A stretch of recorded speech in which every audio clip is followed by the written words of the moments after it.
Secili në jetën e përditshme mund të ballafaqohet me situata të tilla ku kuptimi i bisedave bëhet i vështirë. Volumi i televizorit është i ulët apo raste të tjera. Jo gjithmonë në ndonjë rast të tillë do mendojmë për rënje të dëgjimit. Nëse këto situata fillojnë të përsëriten, atëherë duhet mendojmë që kemi të bëjmë me një rënje dëgjimi. Kur paksimi i dëgjimit shtohet gjithnjë më shumë me kalimin e kohës, mund të theksohet deri në atë shkallë sa të pengojë edhe të sëmurin të aktivizohet në jetën shoqërore.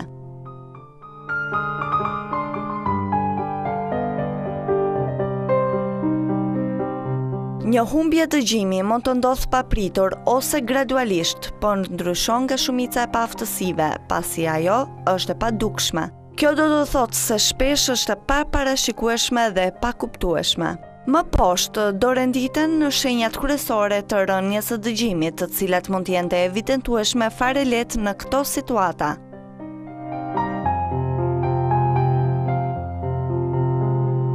Fillimi i moskuptimit të fjalëve dhe keqkuptimi i bisedave. Kërkesa ndaj bashkëbiseduesit për të përsëritur bisedën, familjarët fillojnë të vënë në dukje mosdëgjimin tuaj. Ekzistenca e një historie të lidhur me zhurma të vazhdueshme, nevoja e ngritjes së volumit të radios apo televizorit më shumë se të tjerët. Mungesa e dëshirës për të marrë pjesë në vende ku ndjeni vështirësi për të dëgjuar, siç janë restorantet, baret, festat e të tjerë. Vështirësia e ndjekjes së bisedave në grup dhe në ambiente me zhurmë.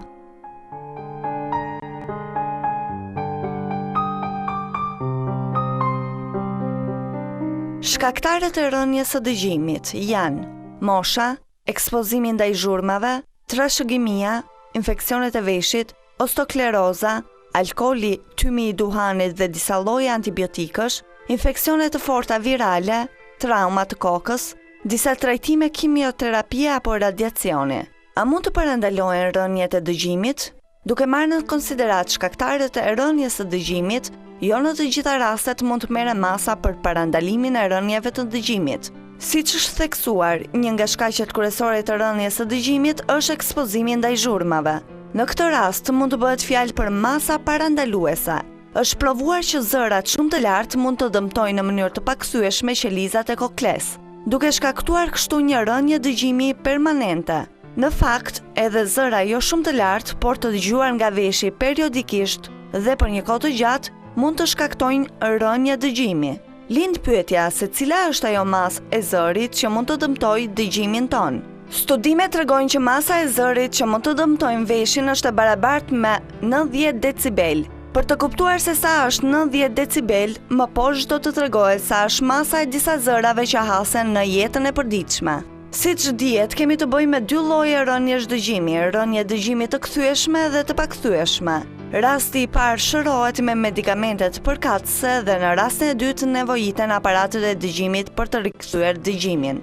Si më poshtë janë renditur vetëm rastet kur rënja e dëgjimit mund të jetë e kthyeshme. Pra, në rast hemorragjie nga veshët, në rast të dhimbje veshësh, kur kemi një humbje dëgjimi të menjëhershme, në rastin e pësimit të një traume në kokë, në rast problemesh me ekuilibrin, në rastin e ndjesisë së një presioni ndërvesh. Këshillohet që matja e dëgjimit të bëhet një herë në vit. Në këtë rast është mirë të bëhet një kontroll dhe aparati të dëgjimit, edhe pse ky i fundit mund të mos ketë probleme asnjëherë. Disa statistika, afërsisht 9 deri në 10% e popullsisë ka probleme me dëgjimin. Rreth 30% e njerëzve mbi 65 vjeç kanë rënje dëgjimi. Në popullsinë me probleme dëgjimi, 60% janë meshkuj. Sot vjet re rënje e fenomenit të rënjes së dëgjimit, gjë që i shtohet rritjes së jetëgjatësisë dhe ekspozimit ndaj zhurmave, fenomeni i diskotekave.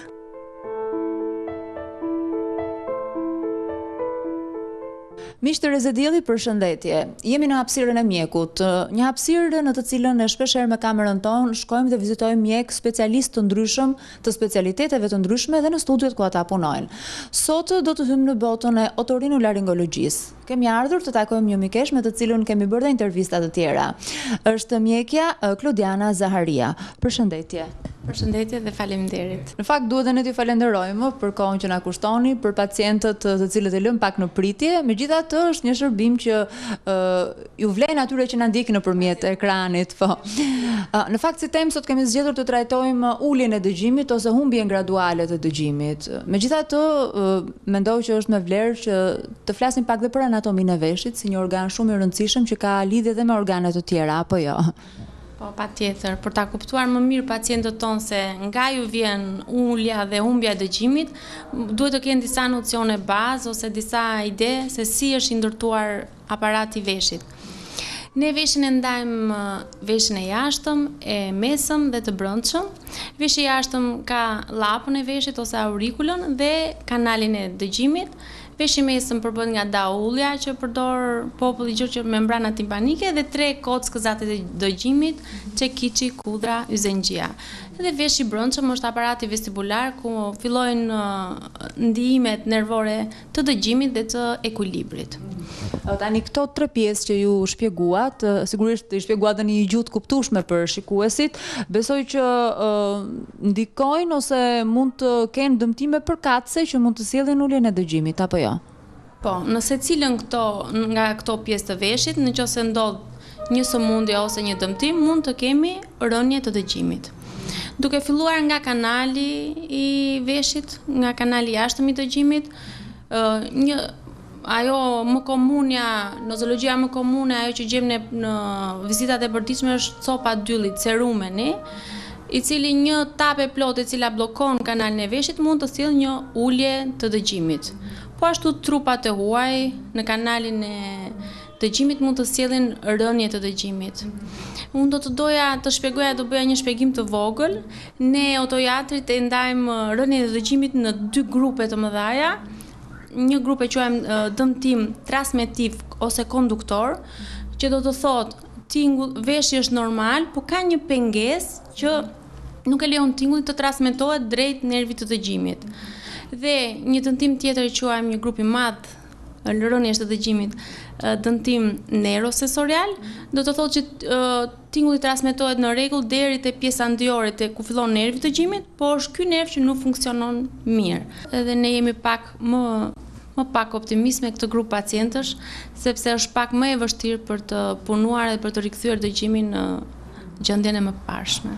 Ka disa shenja ose simptoma ose sinjale alarmi për këto dëmtime që ne shpjeguam që mund ta detyrojnë një person ose një pacient për të vënë re që diçka nuk shkon me veshin e vet? I vetmi sinjal alarmi pacienti e kupton që nuk po dëgjon më në dëmtimet graduale, sepse ju i përmendët pak që parë dëmtime graduale, ne kemi dhe një nozologji humbje të menjëshme të dëgjimit, kemi dhe dëmtime graduale.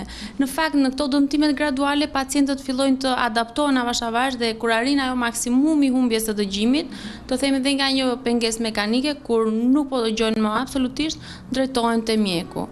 Megjithatë ka një periudhë kur ato adaptohen.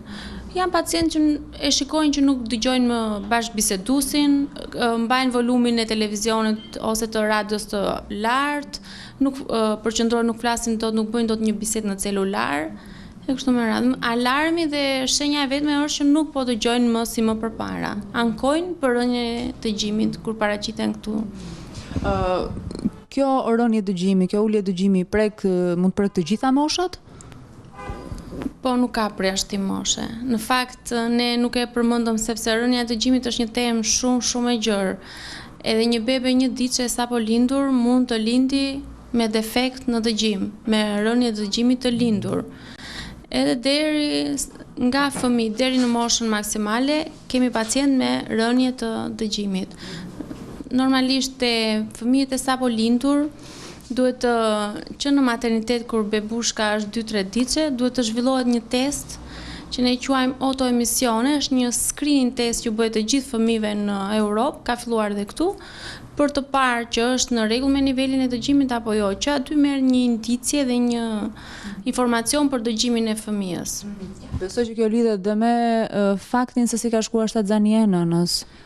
Po, për fëmijët që lindin me rënje të dëgjimit si defekt lindje, ka shumë faktor, po një më i akuzuar është prematuriteti, fëmijë që lindin para kohe, dhe mbarvajtja shtatzanisë së nënës, virozat, akuzohen shumë virozat e kaluara gjatë shtatzanisë, diabetin, nënat që janë shtatzane diabetike, e kështu me radhë. Çdo lloj sëmundje kronike që nëna ose dhe akute e rëndë nëna e ka kaluar gjatë shtatzënësisë së saj, mund të dëmtojë, mund të sjellë dëmtime të lindura të dëgjimit në fëmijën që ajo ka mbartur. Po në grup moshat e tjera mund ketë shkaqe të cilat ne mund të themi, duke filluar ndoshta edhe që nga faktorët e trashëgimisë, nëse vlen apo jo, dhe arsye të tjera. Ka njerë edhe duket pak e rëndomt, por një pacient mund të paraqitet në zyrën tonë me shenjën fillestare të otitis si një bllokim të dëgjimit.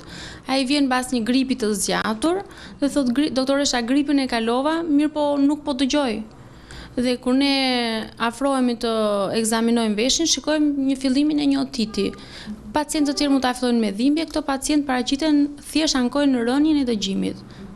Kështu që mund të jetë nga një sa banale, aq edhe e rëndë dhe e vështirë. Shkaqet janë të ndryshme.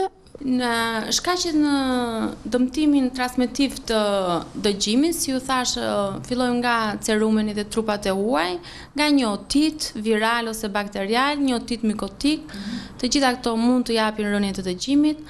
Pastaj, po rënje të dëgjimit transmetive kemi otosklerozën, që është një kapitull i gjerë dhe i gjatë, është fiksimi i zinxhirit kockor, pra tingulli shkon përçohet në rregull deri te membrana timpanike, po është ky zinxhiri kockor i ngurtësuar në nivelin e stapesit që nuk e përcjell tingullin. Kjo është një nozologji më vete që trajtohet ose mbas një kohe të gjatë me protezim akustik ose me një ndërhyrje që ne e quajmë stapedektomi. Po për sa i përket grupit tjetër? Grupi me dëmtime neurosensoriale, dhe këto mund të jenë që fëmijë të vegjël, që kanë të lindur, deri te mosha e tretë dhe më e avancuar. Për këtë grup ne jemi pak pesimistë edhe pak jo shumë të gëzuar në trajtim, sepse në rastet kur kemi dëmtim të nervit të dëgjimit, ne tentojmë me ato preparatet, me vazodilatator, me vitaminoterapi, më shumë për të ruajtur ato nivel ku kemi arritur dhe për mos humbur më tutje, sesa për të rikthyer dëgjimin që pacienti e ka humbur. Është pak e vështirë që këto pacientë të rifitojnë dëgjimin që kanë humbur. Në qoftë se flasim për mënyrat e diagnostikimit, çfarë mund të themi për atë që është në dorë tuaj, pra në dorë të mjekëve? Filloj me një otoskopi të veshit, me një ekzaminim të përgjithshëm të veshit, për të përjashtuar të gjitha shkaqet transmetive si ju thash, për të parë nëse ka trup tuaj ose jo, nëse ka dyll, nëse është fillimi një otiti, dhe më pas, mbasi mjeku sigurohet për kalueshmërinë e tingullit në kanal, i drejtohet një audiometrie, një audiogram, matja nivelit të dëgjimit, na jep dhe na kuantifikon neve se në çfarë nivel ka humbur dëgjimin ky pacient. Na jep tamam me përqindjen që ai ka humbur, të themi 20%, 30, 40, 50 e kështu me radhë. Në rastet kur është i përfshirë, si u thash, dhe nervi të dëgjimit, kur kjo humbje konsiderohet pothuajse parikthyer, ne tentojmë me këto mjekimin, vitaminoterapi, vazodilatator e kështu me radhë. Në rastet kur shikojmë që në vesh ka sekrecione, jemi përballë një otiti seroz, një otiti purulent, mjeku zgjedh skemën e mjekimit rast mbas rasti sipas pacientit. Dhe mbas 2-3 javësh bëjmë një audiogram tjetër për të parë a kemi rikuperuar këtë dëgjim ose jo. Po, megjithatë, për sa i përket aspektit të qenit optimist, besoj që në përqindjen më të madhe të rasteve ka rezultate trajtimet apo jo? Në përqindjen më të madhe të rasteve, pacientët mbasi trajtohen, ndiqen rregullisht me audiogram dhe kemi shumë raste të cilëve ju rikthehet dëgjimi dhe jemi të kënaqur mjek dhe pacient bashkë. Çfarë këshilla mund t'i japim për pacientët, pra çfarë duhet kena ta parasysh, por edhe për personat e shëndetshëm që të mos arrijnë deri në dëmtime të tilla të veshit? Po veshit duhet mbrojtur nga trauma akustike kronike. Për shembull, pacientët që punojnë në zhurma të forta me makineri që prodhojnë zhurma të larta, të gjithë ushtarakët që praktikojnë sportin e qitjes duhet të përdorin kufje mbrojtëse dhe të mbrojnë veshët nga këto zhurma të forta. Pacientët të cilët i nështrohen traumave akustike kronike paraqiten shpeshherë këtu me rënje dëmtime neurosensoriale të dëgjimit, pra nga ato lloj dëmtimesh të parikthyeeshme. Mbajtja e kufjeve në vesh, qoftë për të dëgjuar muzikë, çfarë sjell? Po në qëse ato mbahen me orar jo shumë të zgjatur edhe me nivelin, me decibelin, në të fortësinë, intensitetin e tingullit të tolerueshëm, nuk sjell dëmtime. Kështu që të rinjt mund t'i përdorin rehat ato. Të kapim dhe një aspekt tjetër, shumë persona gjatë uljes ose ngritjes së avionit shpeshherë pësojnë luhatje në aspektin ndjesor të veshit. Çfarë mund të themi për këtë pjesë? Ne këtë nozologjit bllokimit të dëgjimit gjatë uljes dhe të ngritjes të avionëve e quajmë barotrauma. Gjatë ngritjes së avionit, ne veshi jon duhet të bëjë një bilanc të presioneve të ajrit, një balancë nëpërmjet një tubi që lidh veshin me undën, ne e quajmë të tubi e ustakit. Në disa raste në pacientë që janë me virozë ose kanë ndonjë pengesë anatomike, aty nuk ndodh mirë kjo balanca e presioneve të ajrit, sidomos gjatë uljes së avionit, presioni rritet dhe pacienti e ndjen gjithë presion në membranën timpanike dhe perceptohet si një bllokim i dëgjimit dhe humbje menjëhershme e dëgjimit. Por mbas 2-3 orësh që pacienti fillon gëlltitet, ushqehet ose përdor manovrën valsava, që rrëzënia e undës të gojës dhe çuarja e ajrit me presion në vesh, e ribalancon këtë ajër edhe dëgjimi kthehet në normë. Dhe e fundit, po futja e gjithë kokës në ujë bashkë me veshin, krijon probleme në dëgjim? Në qoftë se flisni për zhytje normale në det, për pacient normal që kanë një vesh normal me membranë timpanike të padëmtuar, nuk krijon asnjë lloj problemi. Në rast se ai zhytet mbi 10 metra thellësi, krijon probleme. E njëjta gjësi duhet të bëjmë balancën e ajrit në lartësinë me avion, edhe për pacientë që zhyten, po lumbarët profesionistë e din mirë që duhet të ndalojnë në çdo 10 metra nga 5 minuta, presin në atë thellësi, zhyten 10 metra të tjera, presin prapë 5 minuta, derisa të bëhet balanca e ajrit në vesh. Kjo për çdo nivel mbi 0 që jemi në tokë ose nën 0, duhet bërë balanca e ajrit që mos ndjejmë atë presionin dhe bllokimin e veshëve. Atëherë, doktoresh, unë ju falenderoj për atë që thatë, për këshillat që dëgjuan të gjithë pacientët. Besoj që kemi ndihmuar mjaftueshëm, besoj do të shikohemi në biseda të tjera. Shpresoj dhe unë të kemi ndihmuar pacientët tonë nga televizioni dhe ju faleminderit shumë. Faleminderit dhe punë të mbarë.